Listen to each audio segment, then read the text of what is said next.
Want to quickly crop a part of your photo without using any tools or editors? If you are just trying to save a zoom in part of a photo, there's a super quick trick built right into your Samsung Galaxy S25 Ultra Gallery app. It's called Quick Crop, and you don't even have to press the edit button. Let me show you how it works. First, open Gallery app and then choose any photo. Zoom in on the part of the photo you want to crop. You can pinch to zoom or double tap.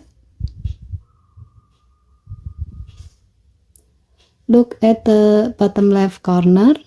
You will see a quick crop icon appear. Tap the quick crop icon and your phone will save the zoom in part as a new photo instantly in the same album. It's just like taking a clean screenshot of the crop part, no tools needed. So given the function, the quick crop feature is great when you want to quickly save or share a certain part of an image, like a face from a group photo, a detail from a document, or just a favorite moment from a larger picture. It's fast, clean, and super easy to use. Okay, thank you for watching. Please help to like and subscribe. Have a nice day.